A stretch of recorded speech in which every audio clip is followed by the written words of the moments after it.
The bright red wedding symbol was still pasted on the window, yet I sat alone all night in the icy bridal room.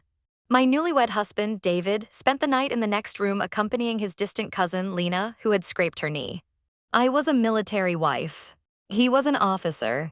This marriage was something my family secured only after pulling countless strings. In everyone's eyes, I was the one who should have felt grateful, the one marrying above my station. In my past life, I believed the same. So I endured. On our wedding night, when he abandoned me to take care of his cousin, I endured. The next day, when he tried to take the fabric vouchers my mother had given me as part of my dowry to make new clothes for the frightened Lena, I endured that too. I endured my mother-in-law's constant disdain, endured Lena's manipulative sweetness, endured David's repeated coldness and betrayal. I sent him my salary. Every subsidy my parents gave me, everything. All to David's family. I only wanted the reputation of a virtuous wife, someone who wouldn't tarnish his military career. And the result? I worked myself into illness. When I needed money most to seek treatment, David's family couldn't give me even a penny. David, however, used the money I had saved through hardship and frugality to buy Lena a house in the city. Their entire family moved into the new home while I died alone on a cold hospital bed. In the moment I closed my eyes, the only thought I had was that if I could live again, I would never allow myself to be this pathetic. I never expected it to actually happen. When I opened my eyes again, I had returned to that absurd wedding night. The door creaked open, and David walked in with the cold night air still clinging to him. He was still wearing his brand new military uniform, his sharp features full of impatience. "Why aren't you asleep yet?" he demanded, as if my staying awake had been a serious mistake. I lifted my eyes and quietly looked at him. This face had once been the spell I was obsessed with for half a lifetime. Yet now it felt painfully ironic. "I was waiting for you," I said calmly. He paused, probably not expecting such a composed reaction from me. In my past life, I cried the whole night and woke the next morning with swollen eyes. When he saw me, the undisguised disgust on his face was unforgettable.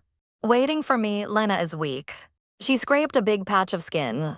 I had to stay with her until she finished her medication," he said, completely matter of fact, as if that were 100 times more important than our wedding night. "She finished her medication?" I asked. "Yes, she's asleep now." "Then can you fulfill your responsibility as a husband?" I asked. David's frown deepened. He looked me up and down, his gaze filled with scrutiny and unfamiliarity. "Emily, what's wrong with you today? Why are you talking like this? Aren't you usually the sensible one? Lena is my cousin. We grew up together. She's a guest here. She got hurt. What's wrong with me taking care of her?" I laughed. The word sensible was a poison blade that had stabbed me all my life. "It's nothing. Go to sleep." I didn't want to say another useless word. I lay down, pulled the blanket over myself, and turned my back to him. David seemed irritated by my attitude, but after fussing around all night, he was exhausted. He let out a heavy grunt and lay down fully dressed on the other side of the bed. We didn't say a word the entire night. A clear barrier separated the two of us. I kept my eyes shut, but my mind was racing. I didn't return to fight with him, nor to compete for affection. I came back for myself to reclaim everything that belonged to me, to live properly this time. My dowry, aside from the bedding and furniture, the most important things were the few hundred yuan my mom secretly tucked into the bottom of my trunk, along with 100 feet of fabric vouchers. In the early 1980s, that amount of money and those vouchers were a fortune. In my past life, early the next morning, David's mother, my mother-in-law Linda, joined forces with David, pried open my dowry trunk, and took every bit of the money and fabric vouchers. There was no way I would let them get their way in this lifetime. Just as dawn barely broke, I heard Lena's delicate syrupy voice coming from the next room, mixed with Linda's doting words of comfort to her precious darling. I immediately got up and quietly opened my dowry trunk. It was brand new, still decorated with the red double happiness sticker. I pulled out the little metal box hidden at the very bottom. Inside was a stack of crisp bills and a thick pile of fabric vouchers. That was all the security I had in this life. I carefully hid the money and vouchers close to my body, then grabbed a few sheets of old newspaper, crumpled them up, and stuffed them into the now empty metal box. After that, I restored everything in the trunk to its original appearance. Only once all of that was done did I slowly begin brushing my hair. The person in the mirror still looked young. Her eyes carried none of the exhaustion or numbness from the last lifetime. Only a cold, sharp clarity, a sudden rough pounding on the door sounded, followed by Linda's loud, grating voice. Look at the time. You're still sleeping. The sun's already shining on your backside. Hurry up and come out to make breakfast. I ignored her and continued brushing my long hair at an unhurried pace. Soon the door was shoved open with a loud bang.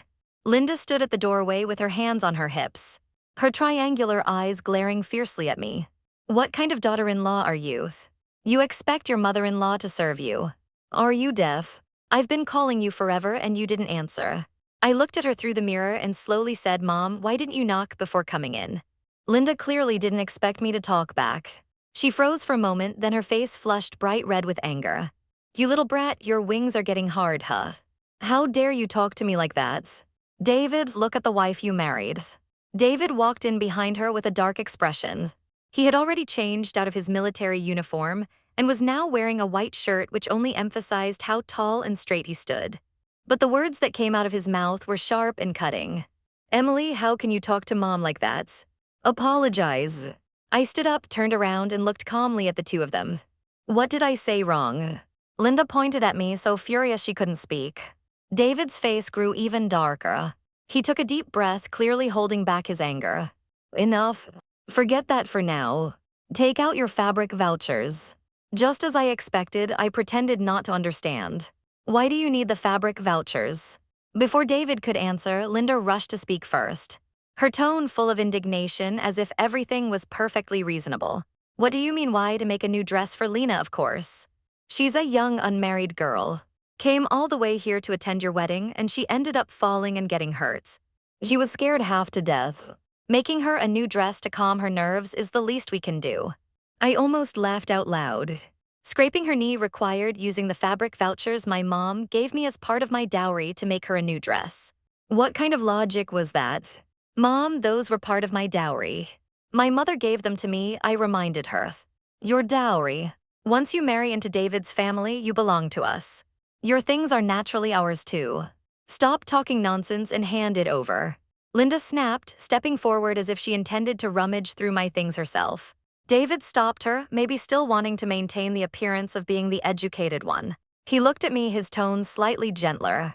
David's tone softened only slightly, but it still carried an unquestionable command. Emily, I know you feel wronged, but Lena isn't an outsider. As her sister-in-law, you should be more understanding. Give her the fabric vouchers first so she can make a new dress. I'll make it up to you once I get my allowance, okay? I let out a small laugh. And once you get your allowance, how long is that supposed to be? And can your monthly allowance buy 100 feet of fabric? David's face turned an ugly shade like darkened liver. Most of his allowance had to be sent home to support his parents and his good-for-nothing younger brother. He barely had any money left for himself.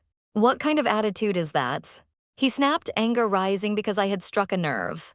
I'm just stating the facts, I said, meeting his eyes without fear or humility. The fabric vouchers are mine. I don't want to give them to you. Lena, who had been hiding by the doorway eavesdropping the entire time, finally stepped into the room. Her eyes were misty, her hand holding onto the door frame as if her weak, trembling body could collapse any moment. David, Emily, please don't fight because of me. I don't need a new dress. It was my fault for being careless. It has nothing to do with Emily. If she doesn't want to give them, then forget it. I can wear something old. As she spoke, tears streamed down her cheeks like broken pearls, falling in delicate, pitiful drops. She really was a perfect white lotus in full bloom. David's heart clenched the moment he saw her crying. He immediately turned toward me and glared. Emily, look at what you've done to Lena. Is your heart made of stone? It's just a few fabric vouchers. Do you really have to be so petty? Linda chimed in right away, backing him up. I've never seen such a stingy daughter-in-law. Our family must have had the worst luck in 8 generations to end up with you. If you're not handing them over, then don't expect any breakfast today. I stared at this ugly trio and felt nothing but disgust. I took a deep breath, then unexpectedly smiled. Fine. You want them, right? I walked to my dowry trunk and deliberately acted heartbroken as I slowly unlocked it. Linda and Lena's eyes lit up at once, like 2 hungry wolves spotting meat. Even David let out a breath of relief, his expression saying, finally, you're being sensible. I opened the trunk and took out the small metal box inside. The money and the vouchers are all in here, I said. Linda snatched it from my hand immediately and opened it without hesitation. The next second, her shriek nearly shook the roof off. Why is it just trash paper? Inside the metal box were only a few crumpled pieces of old newspaper. In disbelief, Linda turned the box upside down, shaking it again and again. When nothing came out, she threw the box onto the floor in fury. Where's the money? Where are the fabric vouchers? Emily, where did you hide them? She lunged at me like a mad woman, but I stepped aside easily, dodging her. David stormed toward me with a dark expression and grabbed my wrist. Squeezing so hard, it felt like he might crush my bones. Emily, you'd better give me an explanation. I yanked my wrist free and rubbed the red marks left by his grip, then looked at him coldly. Explain what? You're the ones who wanted to open the trunk. Something went missing, so who am I supposed to ask? You? You were the only one who touched this trunk. Linda shouted. Oh, I raised an eyebrow. Who saw that? It was my wedding night. My husband wasn't even in the room. Who knows if a thief came in? Don't talk nonsense, David growled. There's no way a thief could get into this house. Well, I said calmly. You never know. I shot a meaningful glance in Lena's direction. After all, some people were willing to do anything for a little benefit. Lena's face instantly went pale, her lips trembling. Emily, what do you mean? Are you accusing me? I didn't mention any names, I said with a shrug. That's enough, David snapped as he dragged me aside. Lowering his voice, he spoke through clenched teeth.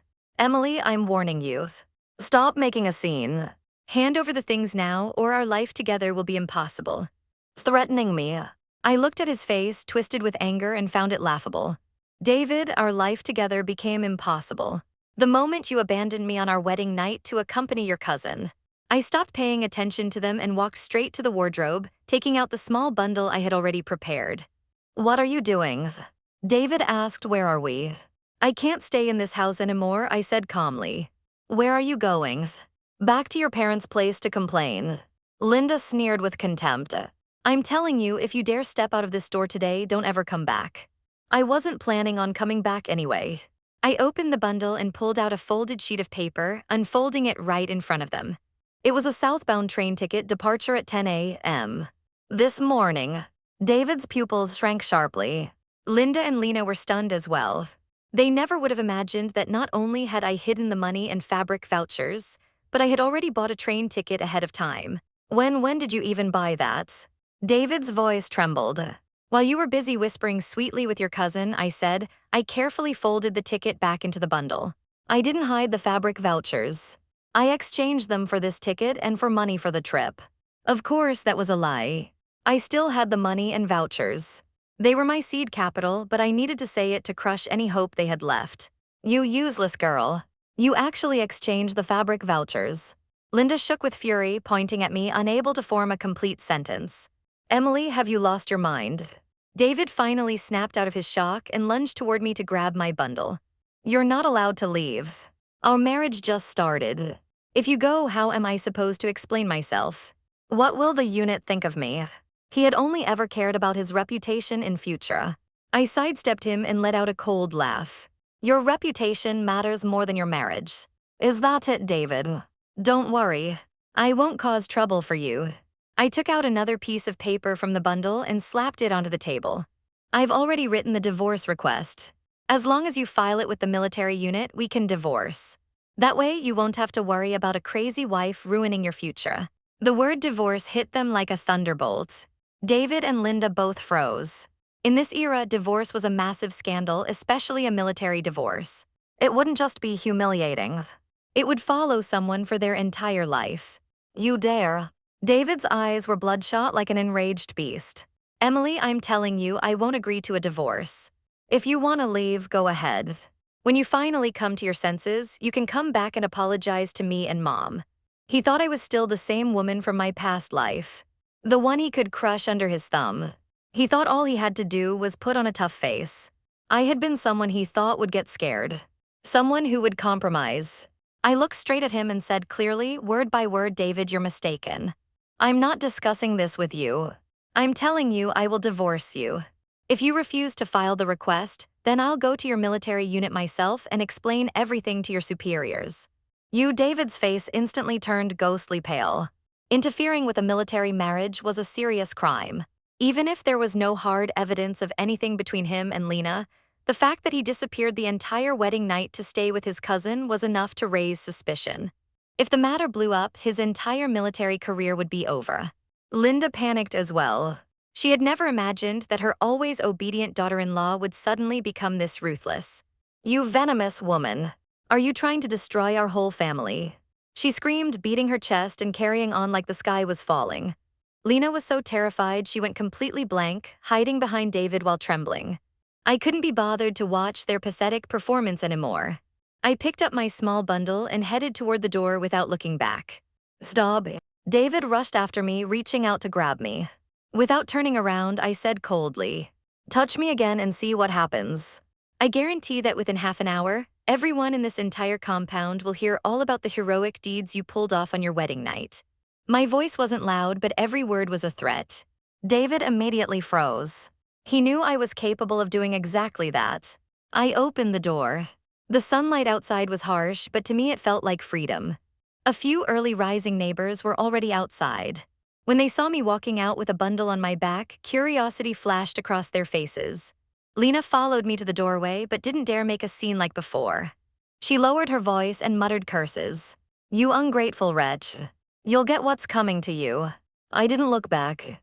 I straightened my spine and stepped out of the courtyard, one that had suffocated me for an entire lifetime. Goodbye, David. Goodbye, my foolish past life. The train station was crowded and noisy, filled with all kinds of mingled smells. I clutched the train ticket tightly inside my pocket, my heart pounding with tension and excitement. When the train whistle finally screeched, and the cars slowly began to move, watching the platform and the uniformed officers slide backward through the window, I finally felt it. This was real. I had really escaped. I leaned back against the hard seat and watched the fields and villages rush past outside the window.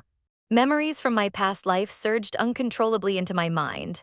I remembered begging David to take me to the hospital when I was seriously ill, but he brushed me off impatiently, saying I shouldn't be so dramatic and should just endure it.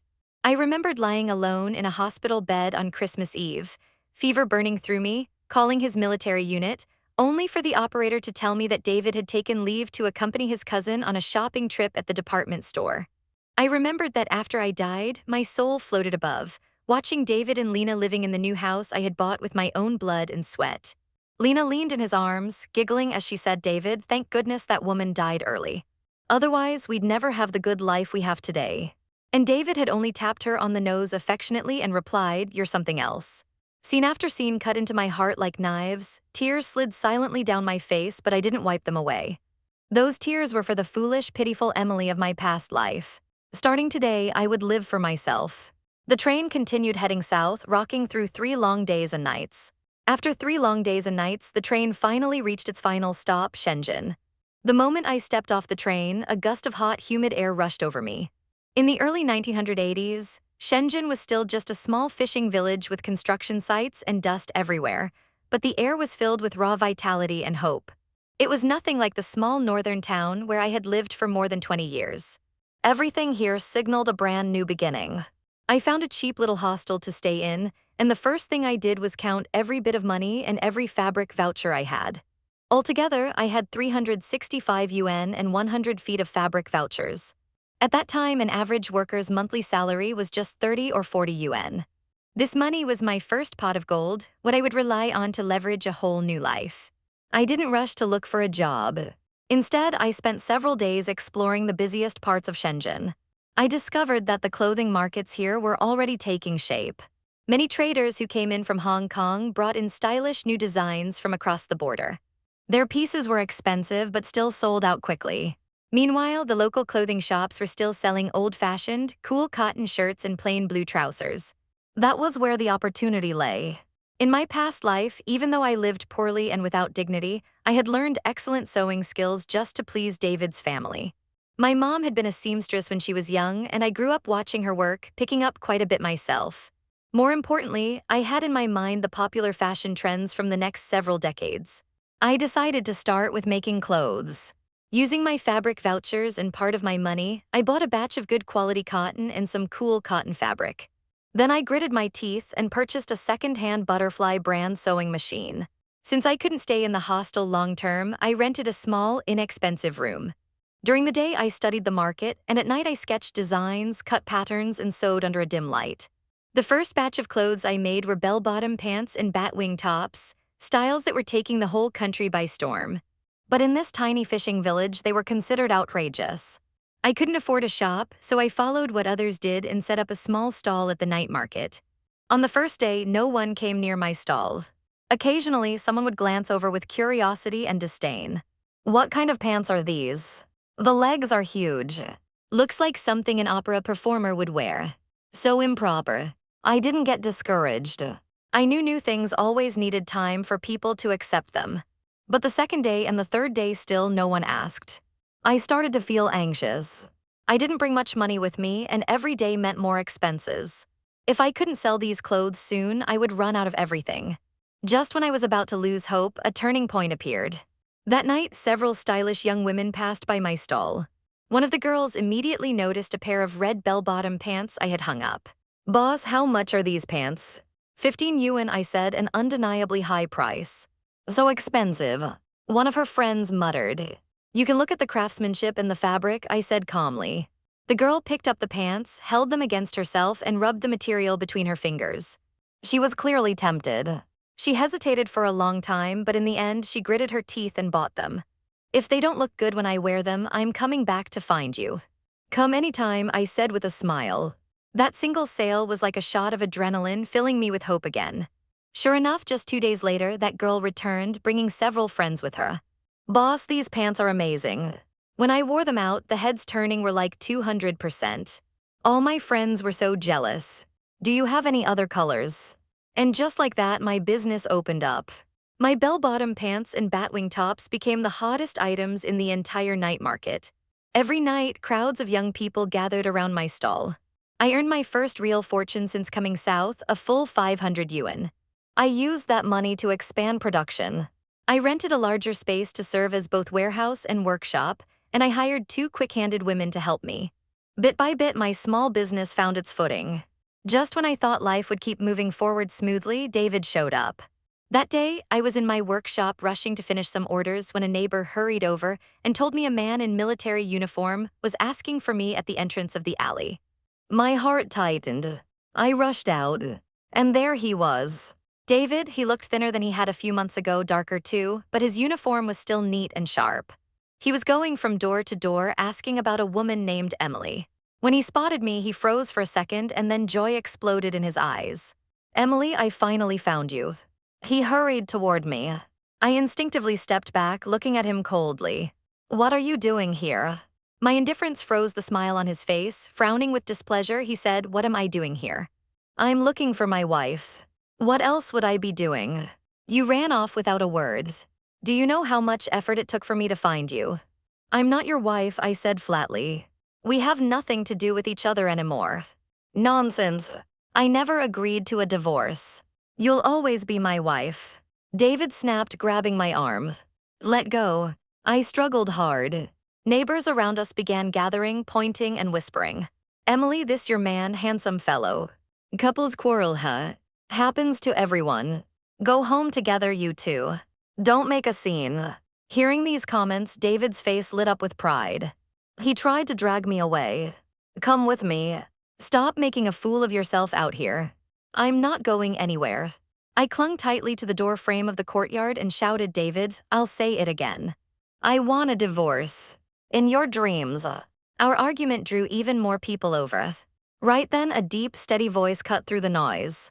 "Let go of her." I turned around and saw a tall man standing behind us. At some point, he had walked right up without anyone noticing. He wore a simple white shirt and dark trousers. His presence calm and imposing, his gaze sharp. It was Ray, my neighbor. I only knew he was a businessman, someone who rarely appeared. When we crossed paths in the past, we only exchanged small nods. I never expected him to step in now. David looked him up and down, hostility and alertness flashing in his eyes. "Who are you? What does our marital issue have to do with you? He told you to let go. Didn't you hear?" Ray's voice wasn't loud, but it carried an undeniable pressure. David's grip loosened instinctively under the weight of Ray's presence. I immediately moved behind Ray, rubbing the arm David had hurt. Emily, get over here. David barked. What's your relationship with this man? His face was flushed red with rage and humiliation.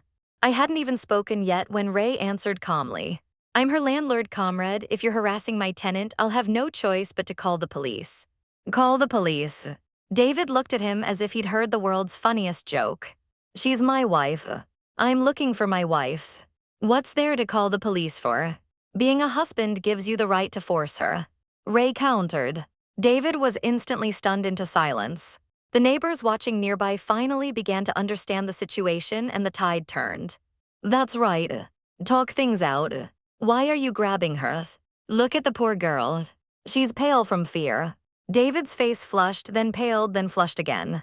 He knew he wasn't going to win this one today. He shot me a vicious glare, then gave Ray another hostile look before spitting out. Emily, just wait. With that, he stormed off angrily. The commotion finally settled.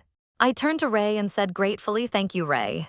He simply nodded and said, "If he comes again, call me." Then he turned and went back home. Watching his tall figure disappear, a small warmth rippled in my heart, but I also knew David wouldn't let this go so easily. I had to finalize the divorce as soon as possible. I hired a lawyer, paid him, and had him write a detailed complaint. I included everything about David and Lena, as well as how he and his family had treated me. Then I mailed it directly to the disciplinary department of David's military unit. I wanted to cut the grass at its roots. If he cared so much about his future and his reputation, then I would be the one to ruin both. After doing all this, I stopped thinking about David entirely and threw myself fully into my clothing business. My business grew steadily from a small night market stall to renting an actual storefront. I officially put up a sign reading Emily's Apparel. My designs were fresh and fashionable, and the quality was excellent. It didn't take long for my name to spread throughout Shenzhen. Clothing vendors from other provinces came just to buy my pieces in bulk. My life became busy and fulfilling. During this time, Ray helped me a lot. He arranged someone to supervise the renovation of my shop. The first time I negotiated with out-of-town wholesalers and didn't understand contracts, he went through every clause with me. We gradually became familiar with each other. I learned more about him. He had left the military and moved into the business world, dealing in building materials. He was honest and steady. He never asked about my past, but whenever I ran into trouble, he was always the first person to show up. My feelings for him slowly began to change without me even realizing it. About 2 months later, I received a letter from back home.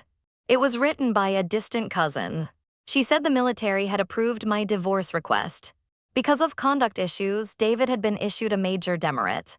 His promising promotion was canceled, and in frustration, he applied to leave the service and return home. Linda, furious that her son's future was ruined, took it all out on Lena, cursing her every day and calling her a walking disaster. Lena finally couldn't stand it anymore. She had a huge fight with Linda and moved back to her own family. David's family completely fell apart. Reading the letter, I didn't feel the joy I had once imagined. Instead, I felt a deep, quiet relief. The people who had once caused me so much pain had finally received the consequences they deserved. And I could finally say goodbye to the past completely and begin my new life. Time flew and 3 years passed. Emily's Apparel was no longer just a small storefront. I bought a 3-story commercial property on the busiest street in Shenzhen. I opened my own clothing factory and launched my own brand, QS. My products were now being sold all across the country. I went from someone who started with nothing to becoming MS. Emily, a name people spoke with respect. And naturally, Ray and I got together. The day he proposed, there were no flowers, no ring, nothing extravagant. It was just an ordinary evening. He looked at me seriously and said, "Emily, give me a chance. Let me take care of you for the rest of my life." I smiled as tears fell down my face. In this lifetime, I had finally found happiness that truly belonged to me. Our wedding was simple with only a few close friends. After we married, Ray merged his business with my company and fully supported my career. With the two of us working together, our business grew bigger and bigger. I thought I would never see anyone from David's family again until that day. As a representative entrepreneur, I went to Guangzhou to attend an investment promotion conference. After the meeting ended, I waited for my car at the hotel entrance when a familiar yet strange figure suddenly caught my eye. It was a woman, disheveled, clothes torn, hair dry and yellowed, face exhausted and lifeless, being pushed out by the hotel's security guards. Please let me in." I'm looking for someone really. I'm looking for someone, she begged. I stared at her for a long time before I finally recognized her. It was Lena, the once delicate, radiant, soft-spoken Lena. How had she become like this? She seemed to notice me too. She stared blankly at me, disbelief filling her eyes. Emily, I didn't respond. I just looked at her calmly. The moment she recognized me, she lunged toward me like someone grabbing onto a life-saving rope. Emily, it's really you. Please help me. Let me some money. Please, just a little. The security guards immediately held her back. It's fine. I told them. Let her come. I stepped closer and asked coolly, why are you looking for me? Her eyes flicked over my tailored designer suit, then down at her own filthy torn clothes. Shame, envy, and resentment tangled in her gaze. My cousin and we were not doing well. From her broken, sobbing words, I pieced together what had happened these past few years. After leaving the military, David fell into complete ruin. He became addicted to drinking and gambling. Linda couldn't bear the blow. She had a stroke and became bedridden. Their savings disappeared within months. And David racked up huge gambling debts. Lena's parents refused to let her marry David, calling the family a burden. But she was blinded by his sweet talk and ran away with him anyway. Without my money supporting them, David's true nature surfaced quickly. He had no patience or tenderness left for Lena. Whenever he got drunk, he beat her. The two of them fled south to Shenzhen, hoping to strike gold. But because they were lazy and incompetent, they could only find temporary construction jobs, living day to day without stability. Earlier that day, Lena had seen my photo and a business article about me in the newspaper. It was only then she realized I had become a major entrepreneur. So she came looking for me, hoping I would remember our past ties and help them. Past ties, the word made me laugh. What past ties do I have with you? Sister-in, no, Miss Emily, she corrected herself immediately. I know I was wrong before. I was blinded by temptation. Please, for the sake of you and David being husband and wife once. I cut her off. David and I have had nothing to do with each other for a long time. As for you, I was never close to you to begin with. Emily, how can you be so heartless? Seeing that I wasn't moved by pity or guilt, Lena became desperate. She finally tore off her mask and screamed. If you hadn't been so heartless back then, how would we have ended up like this? Now that you're successful, you look down on us, don't you? Your money should have included our share to begin with. I looked at her face, twisted by panic and resentment, and all I felt was pity, mixed with ridicule. Even now, she still blamed the world, blaming others for her misfortune instead of herself. I pulled several 100 yuan bills from my wallet and threw them at her feet. This money isn't for you. It's for your train ticket home. Don't let me see you again. Without another glance, I turned and headed for the car that had long been waiting. Ray opened the door and gently helped me in. As the car pulled away, I saw through the rearview mirror Lena collapsing onto the ground, grabbing the money one moment, cursing at our car the next, like a complete lunatic. I looked away and leaned on Ray's shoulder. It's all over now, he whispered as he took my hand. I nodded and closed my eyes. Yes, everything was over. The nightmare of my past life had long scattered into smoke. In this lifetime, I had a husband who loved me, a career I fought for, a bright and dazzling future. Outside the window, the city lights flickered on like a glittering river of stars. I knew the best years of my life had only just begun.